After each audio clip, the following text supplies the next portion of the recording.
रानो, ये गुड़िया पकड़ और छिप जा। बिल्कुल आवाज मत करना। ये गुड़िया ही अब तेरी माँ है, इसे कभी मत छोड़ना। रानो ने डरते हुए गुड़िया को कसकर भींच लिया। बिल्ली रानो को ढूंढने ही वाली थी कि मानो जोर से चिल्लाई और जानबूझकर दूसरी तरफ उड़ी ताकि बिल्ली का ध्यान भटक जाए। ए दुष्ट बिल्ली, मुझे पकड़ कर दिखा। दोस्तों, ये रहे हमारी आज की वीडियो के प्यारे सब्सक्राइबर्स और फॉलोअर्स के नाम। रमेश, रोमंगुल, सारा, फरहान। जो नहीं चुने गए, चिंता मत करो, अगली बार तुम भी बन सकते हो जंगल के सुपरस्टार। दोस्तों, अगर आप भी चाहते हैं मैं आपका नाम अपनी कहानी में लूं, तो देर किस बात की, जल्दी से कमेंट करके। बिल्ली लालच में आ गई। उसने हवा में छलांग लगाई और पंजों से मानो को दबोच लिया। खच! मानो की दर्दनाक चीख गूंजी और फिर सन्नाटा छा गया। शाम को जब पिता टुन्नू लौटा तो मानो जा चुकी थी। कोने में नन्ही रानो उसी गुड़िया को छाती से लगाए कांप रही थी। नीचे जमीन पर मानो के कुछ खून सने पंख पड़े थे। पापा, माँ बिल्ली के साथ गई, बोल कर गई। अब यही गुड़िया मेरी माँ है। टुन्नू समझ गया कि उसकी पत्नी ने बेटी को बचाने के लिए खुद को बिल्ली के हवाले कर दिया। कुछ समय बाद रानो अपने घर के सबसे अंधेरे कोने में बैठी थी। उसके हाथ में एक पुरानी फटी हुई कपड़े की गुड़िया थी। ये उसकी मरी हुई माँ की आखिरी निशानी थी।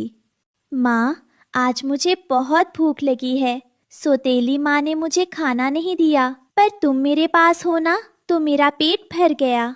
बाहर आंगन में सौतेली माँ छम्मो अपनी सगी बेटी मिन्नी को बादाम खिला रही थी। रानो वहाँ झाड़ू लगा रही थी। अरे ओ रानो, जल्दी हाथ चला। झाड़ू लगाने के बाद बर्तन भी धोने हैं। मेरी मिन्नी रानी को धूल नहीं लगनी चाहिए। जी माँ, अभी करती हूँ। मिन्नी अपने महंगे खिलौनों से बोर हो गई थी। तभी उसकी नजर रानो की उस फटी हुई गुड़िया पर पड़ी जो रानो ने खिड़की पर रखी थी। मम्मी, मुझे वो गुड़िया चाहिए, रानो वाली गुड़िया। मेरे सारे खिलौने बेकार हैं, मुझे वही चाहिए। अरे वो तो फटी हुई है मेरी जान, मैं तुझे नई ला दूंगी। नहीं, मुझे वही चाहिए, अभी चाहिए। मिन्नी ने रानो की गुड़िया छीनने की कोशिश की थी, जिससे गुड़िया का हाथ थोड़ा फट गया। लेकिन रानो वहाँ से बाहर पार्क आ गई। वहाँ अमीर गोरी कौवी अपने बच्चों के साथ खड़ी थी। छी रानो, ये गंदी सी पोटली लेकर यहाँ क्यों आई है? इसमें से तो गरीबी की बदबू आ रही है, इसे कूड़े में फेंक दे। पार्क आ गई। वहाँ अमीर गोरी कौवी अपने बच्चों के साथ खड़ी थी। छी रानो, ये गंदी सी पोटली लेकर यहाँ क्यों आई है? इसमें से तो गरीबी की बदबू आ रही है, इसे कूड़े में फेंक दे। गोरी आंटी, ये कचरा नहीं है। जब मुझे रात को डर लगता है तो यही मुझे लोरी सुनाती है। ये मेरी माँ है। गोरी और उसके बच्चे जोर से हंसे। रानो रोते हुए वहाँ से भागी। अगले दिन पिता टुन्नू काम पर जा रहा था। रानो उसके पीछे भागी। वो शिकायत करना चाहती थी, पर सौतेली माँ की डरावनी आंखें याद आ गई। रानो बेटा, मैं शाम को आऊंगा, अपनी नई माँ को तंग मत करना। पिता को रानो का दर्द नहीं दिखा, वो उड़ गया और रानो ने देखा उसकी गुड़िया का हाथ फट गया था और उसमें से रुई निकल रही थी। रानो भागकर दर्जी तोते के पास गई। तोते अंकल, मेरी माँ को चोट लगी है, प्लीज एक टाँका लगा दो। मेरे पास पैसे नहीं है, पर मैं आपकी दुकान साफ कर दूंगी। भाग यहाँ से, ये दुकान अमीरों के रेशमी कपड़े सिलने के लिए है, फटे हुए चिथड़े सिलने के लिए नहीं। काम का टाइम खराब मत कर। उदास रानो घर वापस आई। रानो को डर था कि सौतेली बहन उसकी गुड़िया ले लेगी। उसने गुड़िया को एक टूटे हुए मटके में छिपा दिया।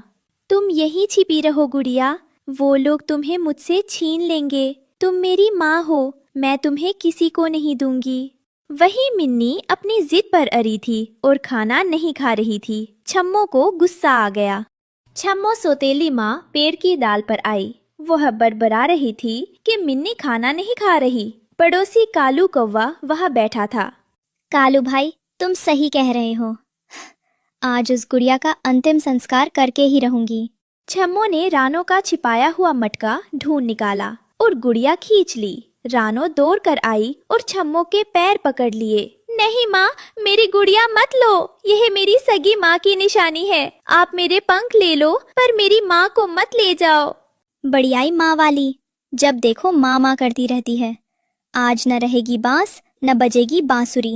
छम्मो रानो को घसीटते हुए चूल्हे के पास लाई। तुझे अपनी माँ के पास जाना है ना? ले, भेज दिया तेरी माँ को। उसने गुड़िया को जलती हुई आग में फेंक दिया। गुड़िया ने आग पकड़ ली। रानो एक पल भी नहीं रुकी। वह पागलों की तरह आग में कूद पड़ी। रानो ने जलती हुई गुड़िया को अपने सीने से लगा लिया और बाहर खींच लाई, लेकिन तब तक गुड़िया राख बन चुकी थी और रानो के कोमल पंख और छाती बुरी तरह झुलस गए थे। माँ, माँ, मैंने तुम्हें बचा लिया माँ, तुम्हें कुछ नहीं होगा। तभी बाहर बारिश शुरू हो गई थी। छम्मो ने डर के मारे रानो को घर से बाहर धक्का दे दिया ताकि कोई जले हुए निशान न देख सके। रानो बारिश में पड़ी थी। उसके जले हुए घावों पर ठंडा पानी गिर रहा था। देखो गुड़िया, आसमान भी रो रहा है। अब हम दोनों साथ हैं, कोई हमें अलग नहीं कर सकता। उसके हाथ में सिर्फ काली राख थी। पिता वापस आया। उसने रानो को बारिश में अधमरा और जला हुआ देखा। उसके पैरों तले जमीन खिसक गई। रानो, ये क्या हालत है? ये आग कैसे लगी? पापा, माँ को ठंड लग रही थी। मैंने उन्हें आग से बचाया है। देखो, वो अब मेरे पास हैं। रानो बच तो गई, पर उसके पंख हमेशा के लिए जल गए। भोला ने छम्मो को घर से निकाल दिया। रानो आज भी उस राख की पोटली को अपने पास रखकर सोती है। मैं एक गुड़िया तो नहीं बचा सका, पर अब मैं अपनी असली गुड़िया रानो को तभी आँच नहीं आने दूंगा। कई साल बीत गए। टुन्नू अब बूढ़ा हो चुका था और रानो एक समझदार चिड़िया बन गई थी। रानो के पंख जलने की वजह से वो कभी ऊंची उड़ान तो नहीं भर सकी, लेकिन उसका घोंसला पूरे जंगल में सबसे सुंदर था। एक दिन जंगल में वैसी ही काली बिल्ली फिर से आई। वो रानो के घोंसले की तरफ बढ़ने लगी। रानो डरी नहीं, वो उठकर खड़ी हो गई। तभी उसकी नजर घोंसले के कोने में रखी उस राख की पोटली पर पड़ी। रानो को लगा जैसे उसकी माँ मानो की आवाज हवाओं में गूंज रही हो। डरो मत रानो, तुम अकेली नहीं हो। अचानक जंगल के वे सभी पक्षी, गोरी, कालू कौवा और यहाँ तक कि दर्जी तोता भी वहाँ आ पहुँचे। उन्होंने रानो के चारों ओर एक सुरक्षा घेरा बना लिया। बिल्ली इतनी सारी चिड़ियों की एकता देखकर डरकर भाग गई। रानो बेटा, आज तुम्हारी माँ की ममता ने तुम्हें फिर से बचा लिया। अगर तुमने उस दिन अपनी माँ की राख ना बचाई होती, तो आज हम सब इतने करीब ना होते।